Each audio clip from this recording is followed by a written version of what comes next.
Sa ngalan ng Ama at ng Anak at ng Espiritu Santo, Amen. ang pagpapala ng ating Panginoong Hesukristo, ang pag-ibig ng Diyos Ama, at ang pakikipagkaisa ng Espiritu Santo naway sumainyong lahat. At sumaiyo rin. Mga kapatid, aminin po muna natin pagsisihan ang ating mga kasalanan upang tayo ay maging marapat gumanap sa banal na pagdiriwang. Inaamin ko Sa makapangyarihang Diyos at sa inyo mga kapatid na lubha akong nagkasala sa isip, sa salita at sa kawa at sa aking pagkukulang. Kaya isinasamo ko sa mahal na Birheng Maria, sa lahat ng mga anghel at mga banal at sa inyo mga kapatid na ako'y ipanalangin sa Panginoong ating Diyos.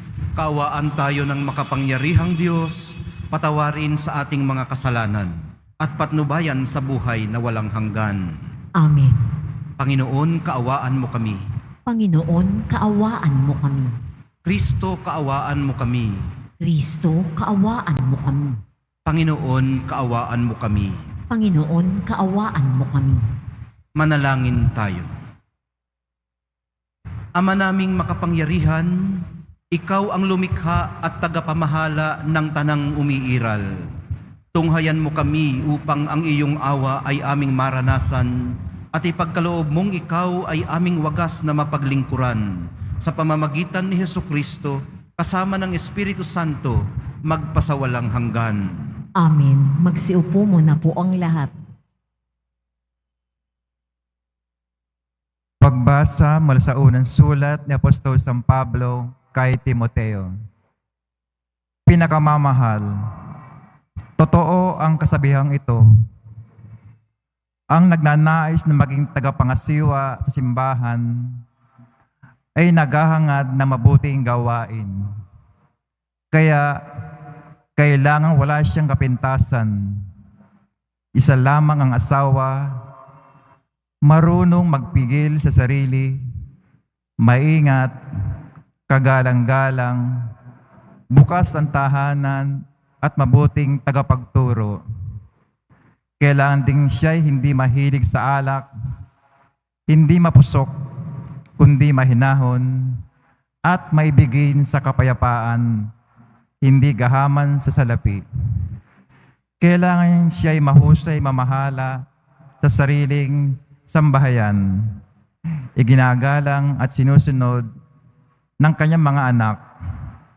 Paano makapangasiwa ng maayos sa simbahan ng Diyos ang isang tao kung ang sambahayan lamang niya'y hindi kayang pamahalaan? Kailangan siya'y matagal nang nananampalataya, kung hindi, baka siya'y maging palalo at tuloy mahatulan gaya ng dyablo. Kailangan din siya'y ginagalang ng mga taong hindi kaanib sa simbahan at nang di siya mapulaan at hindi mahulog sa bitag ng dyablo.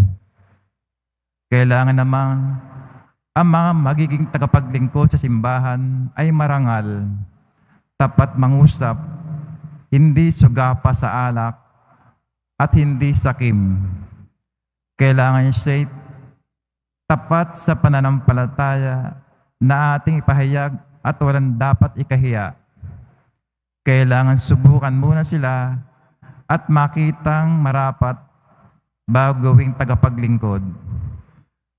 Kailangan ang kanyang mga asawa ay matitino, hindi mapanirang puri, kundi mabait, at tapat sa lahat ng bagay. Kailangan ding isa lang ang asawa ng isang tapaglingkod sa simbahan. Maayos siyang mamahala sa sariling sambahayan at mabuting magpasunod sa kanyang mga anak. Ang tagapaglingkod na tapat sa tungkulin ay igagalang ang lahat at buong tapang nilang maipapahayag ang pananampalatayang napasa atin dahil sa ating pakikipag-isa kay Kristo Jesus. Ang salita ng Diyos. Salamat sa Diyos. Malinis na pamumuhay ang aking pagsisikapan. Malinis na pamumuhay ang ating pagsisikapan.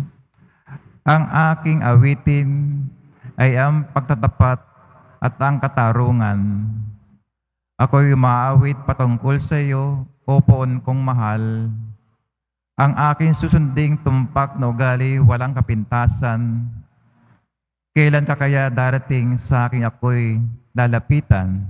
Malinis na pamumuhay ang ating pagsisikapan. Malinis ang budhing mamuhay ako sa aking tahanan. Sa buhay kong ito, ang gawang masamay di ko tutulutan. Malinis na pamumuhay ang ating pagsisikapan. Siyang naninira ng iyang kapwa ay aking wawasakin. Di ko papayagan ang mapagmalaking hambog kong tumingin. Malinis na pamumuhay ang ating pagsisikapan. Ang lahat ng tao nagtatapat sa Diyos, ako ay kaisa. Sa aking palasyo'y papayagan ko na doon matira. Kung tunay at tapat, ay tutulutan ko na maglingkod sila. Malinis na pamumuhay ang ating pagsisikapan. Magsitayo na po ang lahat.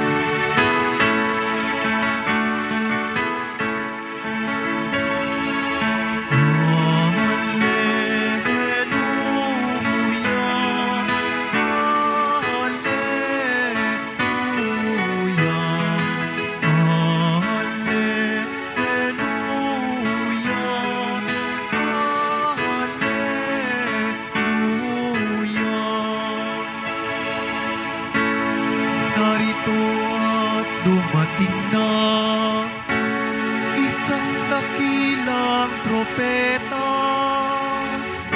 Sugo ng Diyos sa bayan niya. Hallelujah,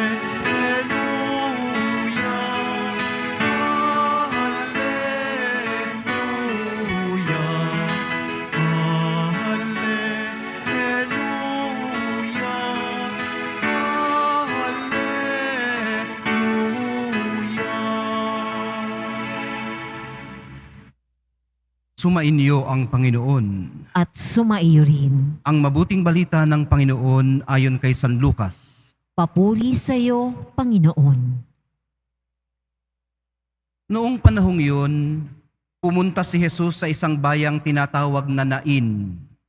Sumama sa kanya ang kanyang mga alagad at ang mga napakaraming tao.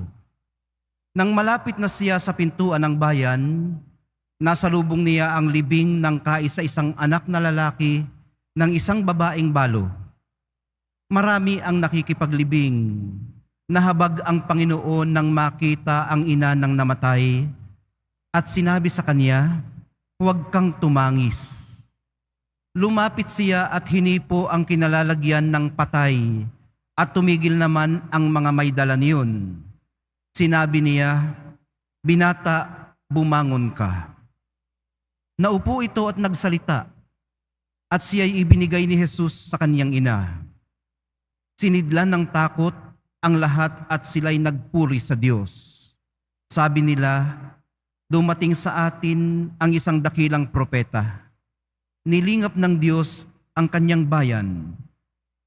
At kumalat sa buong Judea at sa palibot ng lupaing iyon ang balitang ito tungkol sa kanya.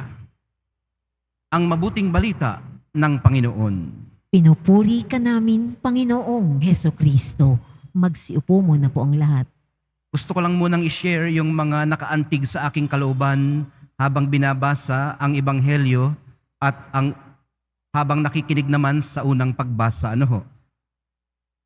Dito po sa Ebanghelyo na antig ang aking kalooban doon sa sinabi na sinidlan ng takot ang lahat at sila'y nagpuri sa Diyos. So yung naging resulta noong kanilang takot ay pagpupuri. Mababakas po natin na ang takot na ito ay hindi yung takot na paralyzing, yung nakaka-freeze na takot. Kundi ang takot pong ito ay yung healthy na takot, yung tinatawag natin sa Ingles na reverence. May pagkilala sa kamanghamanghang nasaksihan at may pagkilala sa gumawa ng kamanghamanghang kaharap nila. Sa unang pagbasa, ang nakaantig sa aking kalooban, mga kapatid, ay yung katotohanan ng struggle na itong mga sinasabi ni Apostol Pablo ay hindi naman listahan ng qualifications, kundi listahan ng mga katangiang kalugod-lugod sa Diyos para sa mga naglilingkod sa Kanya. Sa madaling sabi, ang struggle natin ay pagsumikapang tuparin ito. Hindi naman nangangahulugan na pag wala sa atin yung isa doon, ay i-disqualify na natin ang ating sarili sa paglilingkod sa simbahan. Inihahayag din ni Apostol Pablo na sa panahong iyon, nagbibihis ang simbahan mula sa napaka-charismatic, malapit kay Jesus dahil nga close-knit sila, hanggang sa ito ay lumawak, lumaganap, at nangailangan na ng organization o maorganisa. So pagka na-organisa ang kalipunan ng mga tao, kinakailangan may mga namumuno. At meron ding inaasahan sa mga namumunong ito. So yung mga yun ang nais ko lamang i-share bago po itong maigsing reflection sa ating ebanghelyo. So good morning po sa inyong lahat. Araw ng Martes, at nasa ika-24 na linggo po tayo sa karaniwang panahon. Huwag kang tumangis, sabi ng mahal na poong Jesus Nazareno sa babaeng balo na namatayan pa ng nag-iisang anak na lalaki. Siya sana ang kanyang pag-asa, ang kanyang lakas, ang gagabay sa kanya sa kanyang paghina, namatay pa. Kaya subsub na subsub siya sa kanyang pagdadalamhati. Pero may naghihintay pala sa kanyang dapat ipagdiwang. Muling bubuhayin ang kanyang anak. Ang sinapit po ng babaeng balo ng Nain na namatayan pa ng nag-iisang anak na lalaki ay hindi po nalalayo sa mga trahedya ng buhay ng nakararami sa atin. Wala namang exempted sa dalamhati dahil wala rin namang exempted sa kamatayan. Nakatitiyak ako na lahat tayo rito ay namatayan ng mga mahal natin sa buhay. At ito pong ating dalamhati ay hindi nakalalampas sa paningin ng mahal na poong Jesus Nazareno. Ang pagdurusa po natin ang dumudurog ng husto sa kanyang kabanal-banalang puso para lumuha ng dugo. Kung inyo pong napansin, matapos niyang makita ang kahabag-habag na kalagayan, nakaramdam siya ng awa. Nauwi po ang pagkilos, nauwi po ang pakiramdam niyang iyon sa pagkilos ng kusa. Hindi na siya naghintay, nalapitan pa siya o hingin pa sa kanya ang kanyang ginawa. Hindi rin siya nag-assume na baka meron naman diyang iba na gagawa niyon at tutulong. So, bakit ako pa? Hindi siya nag-assume ng ganun. Kasi baka nga meron ngang tumulong na iba, pero baka din wala. So, siya na ang tumulong. Lumapit siya at buong kahinahunang nakipag-usap sa babaeng naulila. sa kanya pinabangon ang binata na nakipag-usap naman sa kanya. Hindi po doon natapos, mga kapatid. Ibinigay po niya siya sa kanyang ina. So matapos niyang pabangunin mula sa patay o sa pagkamatay, ibinigay niya siya sa kanyang ina. Bakit po kaya? Ano ho? Pwede namang pagkatapos niyang pabangunin, diretso na siya doon sa kanyang pupuntahan, pero ibinigay pa niya siya sa kanyang ina. Katulad po siguro ng pagpapagaling niya sa pilay para makalakad sa kalayaan at makapaglingkod sa Diyos. Sa bingi para mapakinggan ang magandang balita ng kaligtasan, sa pipi para makapagpuri sa Diyos, sa dinudugo para makapaghatid ng bagong buhay, at sa bulag para makakita ng mas malaliman, ibinangon po niya muli mula sa kamatayan ang nag-iisang anak na binata ng babaeng balo para ihandog sa kanyang ina at muling makapaghatid ng pag-asa sa kanya. So kung inyong napansin, ang ibinangon ng mahal na pong Jesus Nazareno ay yung patay, yung anak, yung bata. Sa madaling sabi, mga kapatid, ang mabuting ginawa niya ay inaasahan din na mag-pay it forward. Yung gumaling, yung muling nabuhay, mag-pay it forward siya sa kanyang ina, hindi kay Jesus mismo na gumawa ng mabuti sa kanya.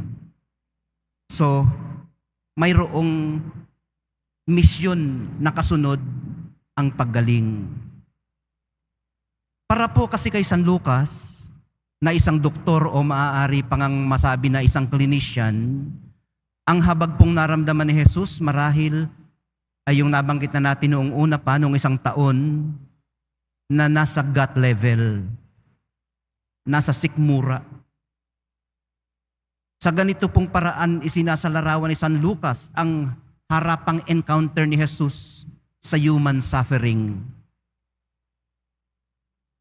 Parang humahalukay sa kanyang sikmura yung awa. Isang reaksyon na nagpakilo sa kanya para umaksyon ng buong kahinahunan, dala ng awa. Ganun po siya ka-involved sa ating karanasan at pinagdadaanan. Nakikidama, nakikiramay, at pagkatapos niyang makadama at makiramay, umaaksyon. Pero tandaan po natin, hindi niya hinugot o inalis sa suffering yung babaeng balo na namatayan.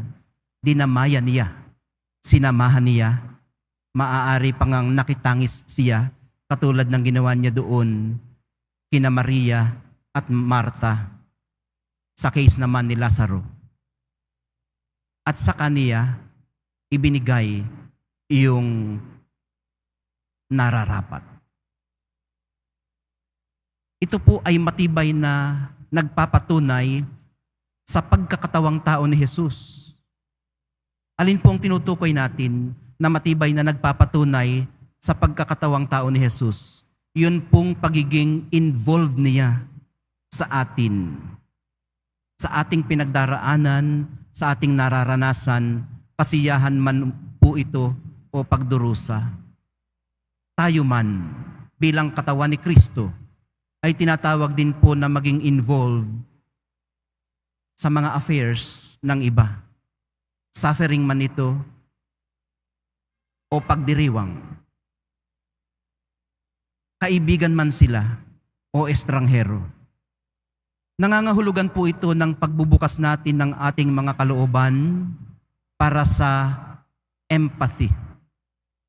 O yun pong pagpasok natin sa damdamin ng isa't isa.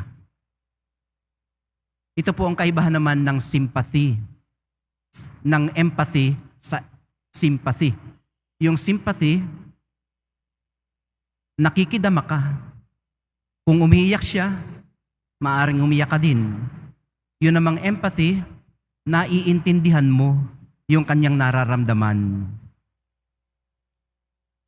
And you are holding it in your heart. Ang empathy, bukod sa ito ay naiintindihan mo, para maintindihan mo ito, kinakailangan mong pumasok sa sitwasyon ng iyong kapwa. Pumasok sa damdamin ng isa't isa. Bakit po natin ito nagagawa? Paano po natin ito nagagawa? Kasi po dahil doon sa katotohanan na iisang kapwa lamang naman tayo, na ang kanyang pinagdaraanan ay maaaring pinagdaraanan din natin at napagdaanan na natin, bubuhatin natin sila kung paano natin nabuhat ang ating sarili at kung paano tayo binuhat ng ating kapwa nung naando naman tayo sa parehong sitwasyon. Buhatan tayo mga kapatid, hilahan pataas, hindi pababa. Sa pagtanggap po natin ng banal na Eucharistia, panibaguhin nawa natin ang commitment natin sa Kanya na nagbubuklod sa atin bilang iisang katawang nagsasalo sa iisang hapag ng awa, pag-ibig at pananampalataya. Magsitayo na po ang lahat.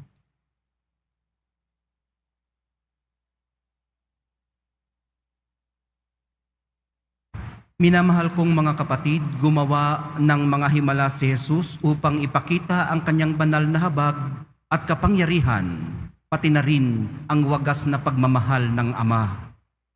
Puno ng pagkamangha sa ganitong mga kahangahangang ginawa niya, manalangin po tayo sa Ama na nagsugo sa ating tagapagligtas at sa bawat pagdalangin ang atin pong itutugon, Diyos ng buhay, mahabag kayo sa amin. Diyos ng buhay, mahabag kayo sa amin.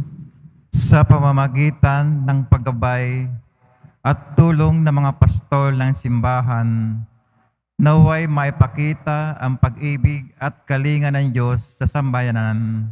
Manalangin tayo. Diyos ng buhay, mahabag kayo sa amin. Ang gobyerno naway maging daan ng mahabaging pag-ibig ng Diyos sa katangi-tanging pagkalinga at pagtulong na kanilang binabahagi sa mga dukha at mga may sakit. Manalangin tayo. Diyos ng buhay, mahabag kayo sa amin. Iyaong mga nagdurusa sa pagkawala ng kanilang mahal sa buhay, naway muling sumampalataya sa buhay sa tulong ng Diyos. Manalangin tayo. Diyos ng buhay, mahabag kayo sa amin.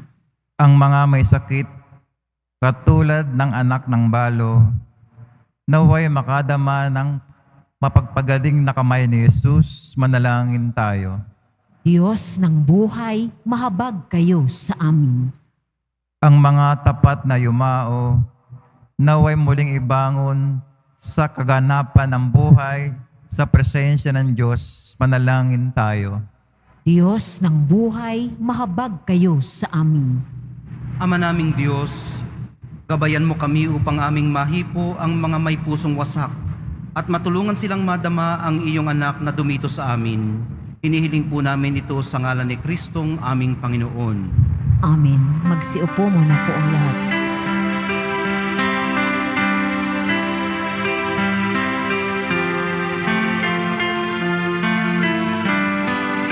aming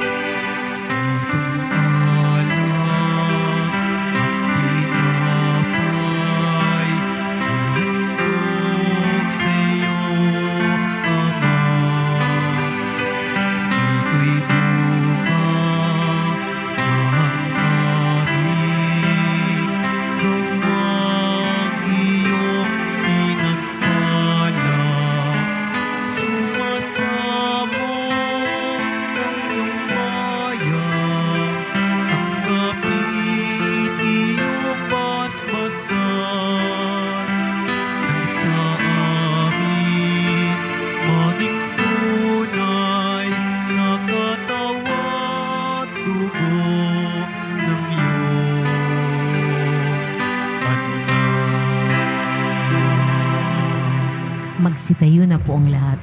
Manalangin kayo mga kapatid upang itong ating paghahain ay kalugdan ng Diyos Amang makapangyarihan. Tanggapin nawa ng Panginoon itong paghahain sa iyong mga kamay sa kapurihan niya at karangalan sa ating kapakinabangan at sa buong sambayanan niyang banal. Ama naming lumikha, maawain mong dinggin ang aming pithaya at paunlakan mo ang paghahaing aming inihanda upang ang mga handog ng bawat isang nagbigay para sambahin ang banal mong ngalan ay magkamit ng karagdagan mong kasiyahan sa pamamagitan ni Hesukristo kasama ng Espiritu Santo magpasawalang hanggan. Amen. Sumainyo ang Panginoon. At sumaiyo rin. Itaas sa Diyos ang inyong puso at diwa. Itinaas na namin sa Panginoon. Pasalamatan natin ang Panginoong ating Diyos. Marapat na siya ay pasalamatan. Ama naming makapangyarihan, tunay ngang marapat na ikaw ay aming pasalamatan. Pinagbibigyan mong ito'y aming maihayag, kahit na ito'y walang anumang maidaragdag, sa kadakilaang sa iyo ay likas. Sa pagpupuri nami ang nakikinabang ay kami ring iyong pinakikiharapan, sa pamamagitan ng iyong anak na minamahal. Kaya kaisa ng mga anghel na nagsisiawit ng papuri sa iyo nang walang humpay sa kalangitan, kami nagbubunyi sa iyong kadakilaan. Santo, Santo, Santo, Panginoong Diyos ng mga hukbo, napupuno ang langit at lupa ng kadakilaan mo o sana sa kaitaasan. Pinagpala ang naparirito sa ngalan ng Panginoon o sana sa kaitaasan. Magsiluhod po ang lahat. Ama naming banal, ikaw ang bukal ng tanang kabanalan. Kaya't sa pamamagitan ng iyong Espiritu, gawin mong banal ang kaloob na ito, upang para sa amin maging katawan at dugo ng aming Panginoong Hesukristo. Bago niya pinagtiis ang kusang loob na maging handog, hinawakan niya ang tinapay, pinasalamatan kaniya, pinaghati-hati niya iyon, iniabot sa kanyang mga alagad at sinabi, "Tanggapin ninyong lahat ito at kanin, ito ang aking katawan na ihahandog para sa inyo."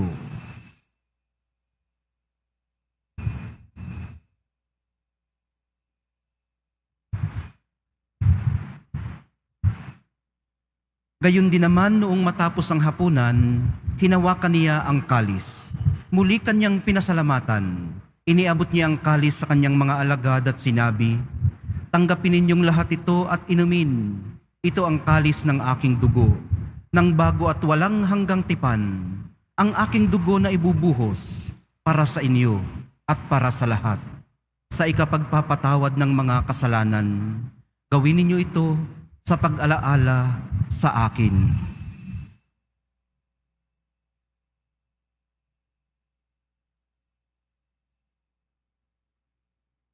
Magsitayo na po ang lahat.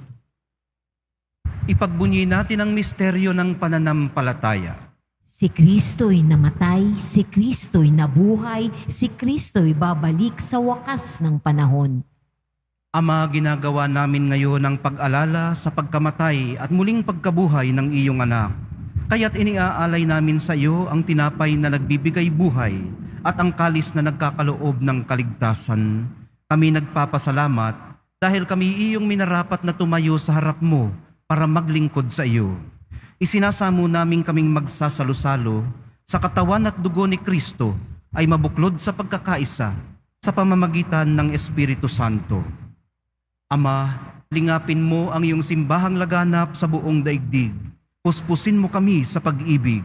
Kaisa ni Francisco na aming Santo Papa at ni Jose na aming Arsobispot ng lahat ng mga obispot kaparian at ng iyong piniling sambayanan. Alalahanin mo rin ang mga mahal namin sa buhay na nahimlay nang may pag-asang sila'y muling mabubuhay. Gayon din naman ang lahat ng mga pumanaw. Kaawaan mo sila at patuloyin sa iyong kaliwanagan. Kaawaan mo at pagindapatin kaming lahat na makasalo sa iyong buhay na walang wakas. Kaisa ng mahal na Birheng Maria na ina ng Diyos, ng kabiyak ng puso niyang si San Jose, kaisa ng mga apostol ni San Juan Bautista at ng lahat ng mga banal na namuhay dito sa daigdig ng kalugod-lugod sa iyo.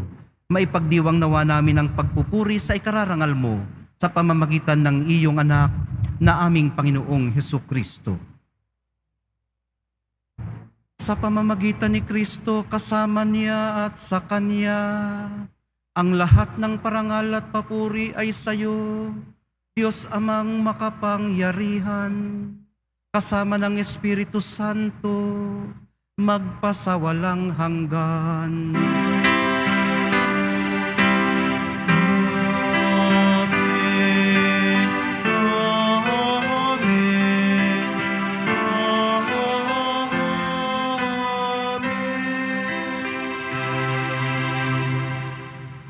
Sa tagubili ng mga nakagagaling na utos at sa turo ni Jesus na Panginoon natin at Diyos, ipahayag natin ng lakas loob. Ama namin, sumasalangit Sumasalangit ka, sambahin ang ngalan mo, mapasa amin ang kaharian mo, sundin ang loob mo dito sa lupa para nang sa langit. Bigyan mo kami ngayon ng aming kakanin sa araw-araw at patawarin mo kami sa aming mga sala para ng pagpapatawad namin sa nagkakasala sa amin. At huwag mo kaming ipahintulot sa tukso at iadya mo kami sa lahat ng masama. Hinihiling po namin kami iadya sa lahat ng masama, pagkalooban ng kapayapaan araw-araw, iligtas sa kasalanan at ilayo sa lahat ng kapahamakan, samantalang aming pinananabikan ang dakilang araw ng pagpapahayag ng tagapagligtas naming si Hesukristo. Sapagkat iyo ang kaharian at ang kapangyarihan at ang kapurihan magpakailanman. Amen. Panginoong Hesukristo, sinabi mo sa iyong mga apostol, kapayapaan ang iniiwan ko sa inyo, ang aking kapayapaan ang ibinibigay ko sa inyo. Tunghayan mo ang aming pananampalataya at huwag ang aming pagkakasala. Pagkalooban mo kami ng kapayapaan at pagkakaisa ayon sa iyong kalooban, kasama ng Espiritu Santo, magpasawalang hanggan. Amen. Ang kapayapaan ng Panginoon ay laging sumainyo. At sumaiyo rin. Magbigayan po kayo ng kapayapaan sa isa't isa.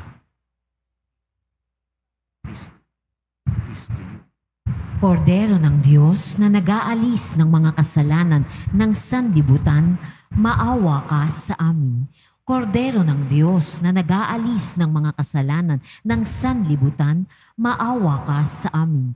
Kordero ng Diyos na nag-aalis ng mga kasalanan ng sanlibutan, ipagkaloob mo sa amin ang kapayapaan. Magsiluhod po ang lahat. Ito ang kordero ng Diyos. Ito ang nag-aalis ng kasalanan ng sanlibutan. Mapalad ang mga inaanyayahan sa kanyang piging. Panginoon, hindi ako karapat-dapat karapat-dapat na magpatuloy sa iyo, ngunit sa isang salita mo lamang ay gagaling na ako. Bring us to everlasting life.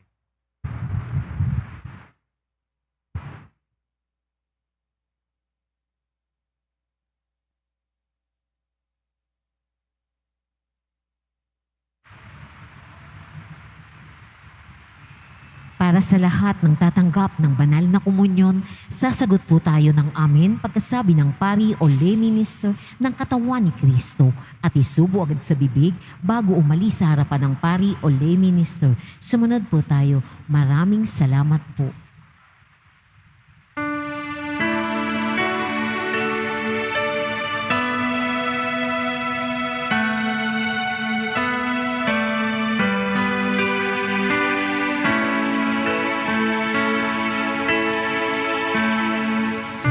Magsitayo na po ang lahat. Manalangin tayo. Ama naming mapagmahal, ang aming kalooban naway pagharian ng aming tinanggap na pakikinabang upang huwag ang diwa namin ang umiral, kundi ang bunga ng pagdiriwang ang laging mamayani sa amin sa pamamagitan ni Hesukristo kasama ng Espiritu Santo magpasawalang hanggan. Amen. Sumainyo ang Panginoon. At sumaiyo rin. Mahal na poong Jesus Nazareno, inihayag mo sa pamamagitan ng krus ang walang maliw na pag-ibig ng Diyos sa sangkatauhan. Pakinggan mo ang kahilingan ng iyong angkan na nagsusumamo sa iyo. Makamtanawa nila ang inyong katugunan at tanggapin ang kasagutan na may utang na loob na tinatanaw.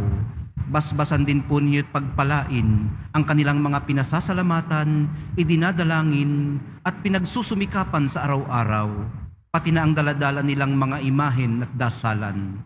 Sa pamamagitan ng bendisyon na ito, naway maalala nila ang mga pangako nila noon sa binyag, na ikaw ang kanilang iibigin at paglilingkuran bilang Panginoon, magpasawalang hanggan. Amen. At pagpalain kayong lahat at ang inyong pamilya at mga komunidad ng makapangyarihan at mapagmahal na Diyos, Ama, Anak, at Espiritu Santo. Amen. Humayo kayong taglay ang kapayapaan ng Poong Jesus Nazareno. Salamat sa Diyos.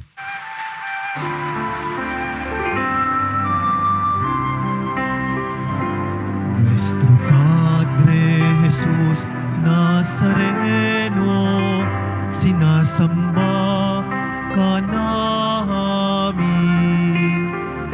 pinipintuho ka namin, aral mo ang aming buhay at kaligtasan. Nuestro Padre Jesus Nazareno, iligtas mo kami sa kasalanan.